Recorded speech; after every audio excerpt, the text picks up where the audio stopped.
Hi, I'm Melissa Holmes, and welcome to News to Celebrate. This week, we are sharing some of the moments making a difference across Western New York. Buffalo Sabres fans turned an unexpected moment into a powerful show of unity. We're also honoring a woman from Western New York who helped to raise $700 million for cancer research and patients at Roswell Park. And a trailblazing St. Francis High School alum returns to inspire the next generation. These stories and more on News to Celebrate this week. A powerful homecoming. Welcome home. Pastor Thomas Hill Jr., class of 1958, returning to the campus where he made history. I was the first African-American to graduate from here. He took a tour, went to a classroom. You have a great start here. Checked out the athletic facilities. In my day, I was bigger, stronger, faster. A stop at the school chapel, then to Alumni Hall Theater. Now, this is my dress down outfit. I still have Francis in me because I'm known as the pastor of swag. He addressed the student body with pearls of wisdom. They taught me, the friars, the teachers, the young men that were here, brotherhood. I say to each and every one of you, you don't have to tell people how great you are. Let your walk be your talk. In other words, they can tell by the way you walk, the way you treat other people, the way you speak, the way you carry yourself. Your character speaks a lot for you. Learn how to be the best person. Learn how to be the strongest, mentally fit person that you can be. The young men got the point. Brotherhood and how the guys that you go to school with and the guys that you surround yourself with, and how that makes you a better man, and it plays an effect on the rest of your life. Find that group of people that you can be yourself around, and you guys can all do good things by going out into the community and helping others. For Pastor Hill, a day to remember. When you are and leave here, when you are a man, be a man of distinction. Be a man of sincerity. You know, I'm so proud of what we've built. For nearly 40 years, Cindy Eller made sure no one faced cancer alone. This is about people's journeys, and I've had the privilege of being on this journey with so many family members and their loved ones, and it really is a privilege. As the founder and driving force behind the Roswell Park Alliance Foundation, she helped raise nearly $700 million for Roswell. Sure, the number's great, but it's not even about the number, it's about what you do with it, right? The money she raised has touched and saved countless lives through funding cutting-edge research, enhancing treatment, adding more buildings on campus and Kaminsky Park, and more quality of life and support programs like the salon and transportation, therapy dogs and translation services, and daily live music in the lobby. Think about how many lives she's touched. Think about the people she's saved by the money she's raised for all this cutting-edge research over this time. She's one of the most selfless people I've ever known in my entire life. Colleagues say no matter how busy Cindy was, people always came first. And I've never worked for anybody that has the kind of heart she does. She is so patient-centric, caregiver-centric, human being-centric. She just inspires you to want to be a better person. You know, you have to be present, and this is a very emotional place. Cancer impacts people's souls, and you can't rush that conversation. Now a place for patients and families to rest, reflect, and feel less alone carries her name. I'm really tired. The hospitality room at the entrance to Roswell was dedicated to Cindy when she retired earlier this month. It's a place of compassion, and that makes me prouder than proud to have my name on that. I love you all. Thank you. Even in retirement, she says her mission to help cancer patients and their loved ones doesn't end. Roswell is part of who I am, and I don't think that I can ever not be a part of it in some way. I've been very blessed to have the opportunity to be in a job that is so fulfilling. At global finals, it's so competitive and so huge. It's not just about getting your scores higher. It's not just about winning. It's about, because you're all winning when you're there. For senior Ira Waring-Zizzi, getting to Destination Imagination's global finals means making lifelong friends. It's so cool, especially because we're meeting kids from other countries. And like last year we talked to kids from Poland, Saudi Arabia. Even if you don't speak like the same language as everybody else, there's still so much you can do. Like there's pin trading, there's the duct tape ball. There's so much that you can do even like with language barriers. The global problem-solving competition challenges students of all ages to think on their feet and develop solutions to STEAM-based problems in real time during the competition. Our challenge was like we have to hold weights from the farthest point of the actual base, and me and my other partner helped do that. We had to make all elements of a game show, and it was like you had to reveal something, which was, we revealed this one. So you revealed a person? Yes. One of your teammates? Yes. Wow. So what did you do? Like, how did that work? Did you build a stage or something? Or we put them in a box. Whoa. And we opened the box using a lever. They've developed all sorts of skills from public speaking, art, science, technology, and that's what I really like about DI. It combines these different areas of the curriculum into one challenge, and it makes you think really outside the box and pushes the kids outside of their comfort zone. For the students, these are lifelong lessons in both figuring things out on the fly and teamwork. Making new friends and meeting new people and pin trading and talking and learning new techniques, that's what winning is at Global Finals. There's a fundraiser May 8th at Fatty Beer Company in Orchard Park to help cover the tournament fee. You can find more info with my story online. On your side in Orchard Park, Kelly Dudzik, Channel 2 News. Buddy, and now 8,000 dogs later. Congratulations, Julie Starr, on everything you're doing. Thank you. Buddy's just one of the stories. What problem are we solving here? So right now we're trying to help overpopulation in crowded shelters. Mm-hmm. And I know down south especially. Yep. There are shelters where the dogs have, unfortunately, are put down. Yeah, and that's just, it's not even... Because of overpopulation. It's only for overpopulation. It's not because they're not adoptable. Like I said, there's puppies that end up on that list. There's mama dogs with puppies, all kinds of dogs, very highly adoptable dogs that don't get out of the shelters. Meanwhile, up here, we're looking for more adoptable dogs, and that's where you come in. So talk about the weekend, too. This is sort of...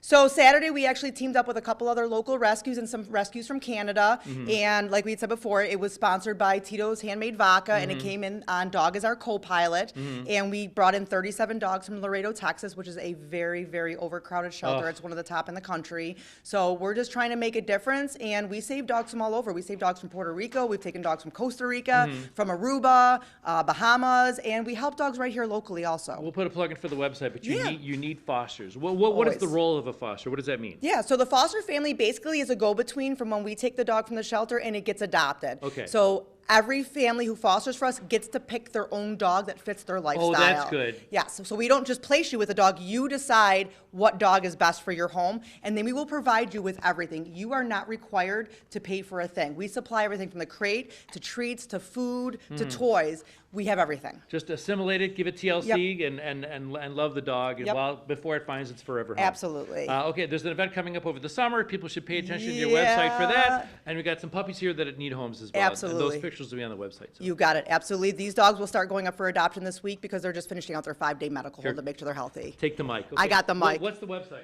BuddiesRescue.org. There we go. There we go. Look at this. The blue eye and two different color eyes for this one. Again, on your side for beautiful animal. Update. We now have 3 puppies up for adoption. On your side from Amherst, I'm Kevin O'Neill, Channel 2 News. Hi, buddy.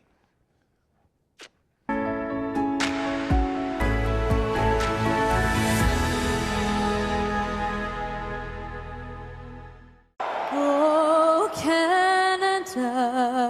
Sometimes a moment. Music spoke for us. And on God. Can turn an arena into one voice. Music is a universal language, and it's so powerful. It really connected both countries together. While Buffalo native and anthem singer Cammie Clooney was singing "O Canada," her microphone was cutting in and out. But what happened next was the right notes. When I realized everyone was singing along, I was like, we're just going to let this happen, and this is going to be a cool community moment. Thousands singing together in perfect harmony. Just shows the two countries are really integrated, and we're neighbors, we get along. A message that's echoing far beyond KeyBank Center. Moment is viral, capturing the attention of millions. This is amazing. Debbie Day is seeing what happened for the first time. It makes me want to cry. It makes me very proud to be a dual citizen. We need this friendship and camaraderie right now in this time. A moment defined by unity. We're just like brothers and sisters, and it's a good thing. The border is an arbitrary line drawn on a map, and personalities, emotion, compassion, that transcends the border. The border can't stop the love. A reminder of the connection shared on both sides of the border. On your side in Fort Erie, Ontario, Courtney Courtwright, Channel 2 News.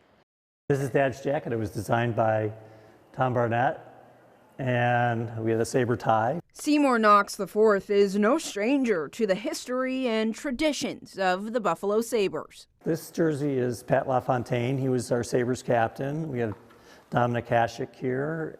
His dad, Seymour Knox III, was a founding owner of the team. My dad and uncle were setting up the team. So when he saw this moment, And on God. I think that was the first time I've ever seen that happen in my 50 years of going to hockey games. he explained that while national spectators might find it surprising that most of the crowd knew every word to the Canadian national anthem, it's actually been a Sabres tradition for decades, even when the opposing team is from the U.S. My dad, who you see up here, his mom was Canadian. And so I think it was a great tribute. About 99% of the players at that time, when we came in the early 1970s, were all Canadian.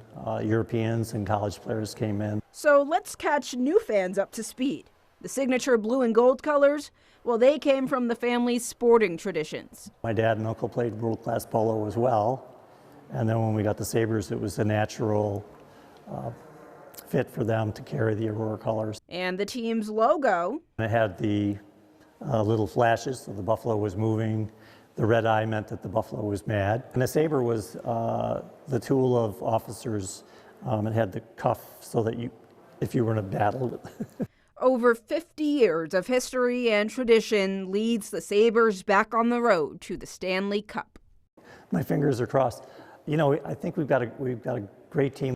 On your side in Buffalo, Alyssa Clausel, Channel 2 News. Speaking of hockey, the Buffalo Shamrocks are teaming up with local Olympian Haley Skamura to launch clinics aimed at growing the game. The program is kicking off this summer. It will combine on-ice skill development with off-ice mentorship, giving young players a chance to learn from an Olympic gold medalist. Skamura says attending a Sabres game last month was a powerful reminder of the impact she's having on girls in the game. It was a last minute decision, but I was like, I have to do this. Like, this is way too cool. And so I got to go to the game real quick. I was literally in Buffalo for 24 hours, if that. And just seeing all the girls there that were excited to see me at intermission after I did my interview with Baran and Duff. And they were just so excited to see me. And I got really emotional seeing that, because it's just, you see the impact that you have on the community. And it was something I never had growing up. So the fact that I can be that for them, it just means the world to me. Haley's clinics are happening June 24th through the 26th at PNY Sports Arena in North Tonawanda, the same rink where she got her start. You can learn more by watching my full interview with Haley. It is streaming now on WGRZ+.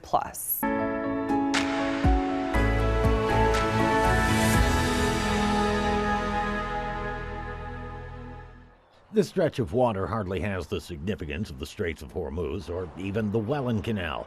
And while 1,000 vessels passed through the Black Rock Lock last year, only a fraction of them, about 180, were cargo ships. Still, that's significant enough for the Army Corps to spend $65 million over 15 years to keep the lock going. This is a glimpse of the Black Rock locks that the public usually doesn't get. This is, after all, a restricted area by the Army Corps of Engineers. These main gates themselves are over a century old and will have to be replaced. The new ones are already sitting here on site, but that won't happen for perhaps another 3 years. First, they need to replace the guard gates, which allow the lock to be dewatered and which are in particularly bad shape. The existing guard gates currently cannot be used for dewatering as they require significant maintenance, and it's cost prohibitive to repair these when they're already over 100 years old and do show significant signs of corrosion and wear. Structural engineer Austin Nielsen was a member of a dive team that went beneath these murky waters to take a look for themselves. Some sections show over 30% corrosion on a couple of girders, and while they can be repaired, it's almost as expensive to replace the steel as it would be to just replace the entire system. So instead of guard gates, they will build bulkheads. And what's more, they'll be constructed of polymer, similar to this. So they're lighter, theoretically stronger, and won't have all the corrosion issues you'll have with steel. They plan on doing the work in stages over winter months to keep the lock operating during the coming summers, before all the work here is done in 2030. On your side, standing atop the Black Rock Lock, Dave McKinley, Channel 2 News. Well, it's a big year. 250 years of American independence being celebrated, and I'll talk to the new president and CEO, Brian Llewellyn. First of all, you're not a native to Western New York, but I know you have a certain reverence for this park and what it means to Buffalo. 100%. You know, I am new to Buffalo, but I come from a military family, and it's so obvious to see when you interact with our veterans how much this park means, and it's great to be in summer hours where we can show off some fun new things and also continue our mission of honoring that service. Some nice summertime events and some to be determined. That's or right. to be announced, I should say. Yeah, we've got a lot on our slate this year, not just us at the Naval Park, but all of our canal-side neighbors. I think this is going to be a phenomenal year for all of us. Of course, yesterday announcing that the Duck would be here for the 4th of July weekend. There's some conversations about fireworks we'll get into in a couple of weeks. But for right now, we're focused on Seat of the Empire, our brand new exhibit for the summer that celebrates 250 years of American independence and also highlights 250 years of New York State's contributions to our nation's military and its history. We do see local veterans being highlighted. Well, and that was the case before, too, but even some new exhibits as well. Always, that's right. Them. Well, you have to keep these experiences fresh, and so this is a brand new exhibit for summer. Right now it's in previews, officially opening for the Memorial Day weekend. And then beyond that, we've got brand new audioscapes in our engine room that we're going to be talking about over the summer. That's incredible because this is an area that nobody's been able to go into for 50 years. Beyond that, we've got a brand new hologram on our submarine, the Croker. Neat. Yeah, it's pretty incredible. It's a clever projection effect that brings to life the fact that it is connected to the Sullivan's history. That ship was involved in the sinking of the Nagara, which was the ship that sunk the Juno, which the 4 Sullivan brothers, for which our ship was named. And that's significant. You know, it really shows the way that all of this is interconnected, and I think helps particularly kids understand this is a broad and complex history that we celebrate here in America. Even stuff like the interactive table with the lighting up, it's showing the different Pacific Theater vessels. That's exactly right. There's a lot more interactives. We're trying to have more that you touch, that you move, that you feel. Kids learn through interaction, and that's very profound to us. So we're trying to add more audio, more visual aids, more interactives, just as part of bringing the campus to life. Plus, it's a great chance to come down here and see these amazing ships before they go to dry dock, and we dance them around later, either this fall or spring. We're so lucky to have this in Western New York. We really are. It's a joy to be here. It's absolutely. Thank you very much. Again, the summer hours now in effect. This gem, the largest inland military park of its kind in the United States. At the corner of Swan and Michigan, Hombre y Lobo has become a go-to spot for street-style Mexican eats, and this week they're celebrating more than just Cinco de Mayo. So Cinco de Mayo is actually our 4.5-year anniversary. Co-owner Ryan DeFranco says the idea for the restaurant came from years of traveling through Mexico. My partner and I started this restaurant as kind of a fun ode to our trips to Mexico, and kind of putting together kind of bits and pieces of, each trip from a culinary standpoint. The menu is built around simple, fresh, and seasonal ingredients. We are street food, so basically we don't have knives on the table, so it's really this idea that, it's like if you were in the streets, what can you grab off of a food cart? And while the flavors are inspired by Mexico, all of the food comes from right here in Western New York. All of our proteins are locally sourced, coming from within 5 to 10 miles of the restaurant, which is something that we pride ourselves on. And then all the margaritas that we have, all the fresh squeezed juices, so you're not getting a mix. Now, as Cinco de Mayo approaches, the restaurant is gearing up for its biggest celebration of the year. It's like our Super Bowl, really. So this weekend on Saturday, we're doing a DJ where we'll do Latin music and we clear out some of the tables and do some dancing. And then on Tuesday is Cinco de Mayo, so then we're bringing in we're flying in a DJ. Her name is DJ Tatiana, Latin DJ from Denver, Colorado, and we'll be open from 4 till 9 and just be open and to celebrate. April is National Donate Life Month, and today in Niagara Falls, a ceremony honored organ and tissue donors. Niagara Falls Memorial Medical Center partnered with Connect Life for a flag raising, recognizing the life-saving impact of donation. Recipients also shared their stories, including one man who received a life-saving transplant from his father after being diagnosed with kidney disease. Donating an organ, unfortunately, is not like borrowing a pencil or a pen. You won't get it back. Ultimately, after testing, my dad was the greatest match for me, which is funny because growing up, my parents were always my heroes. And now my dad was really about to be one. Unfortunately, Cameron's first kidney transplant failed, putting him back on the wait list. But last year, everything changed. A Southern Tier family in a similar situation saw his story. When the husband wasn't a match for his own wife, he made a remarkable decision to donate his kidney to Cameron instead, giving him that second chance at life. The State University of New York Board of Trustees voted and appointed a new president for Buffalo State University. Her name is Dr. Jennifer Burris. She currently serves as provost and vice president for academic affairs at Lenore-Rhine University, that's in North Carolina. I had a chance to speak with her just a few minutes ago after the vote in Albany. I asked why this job was attractive to her. She said the students and the mission.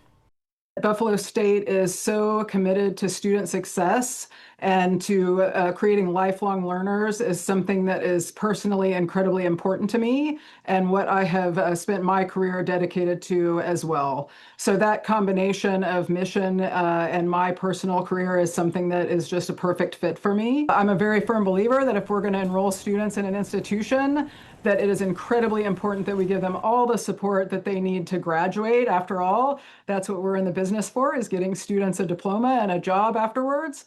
And I know that there's been some great work done on that front as well. Dr. Burris succeeds interim president Bonita Duran, who has led the university since June of 2023 after coming out of retirement. Burris is a physicist by training. She will begin on July 1st.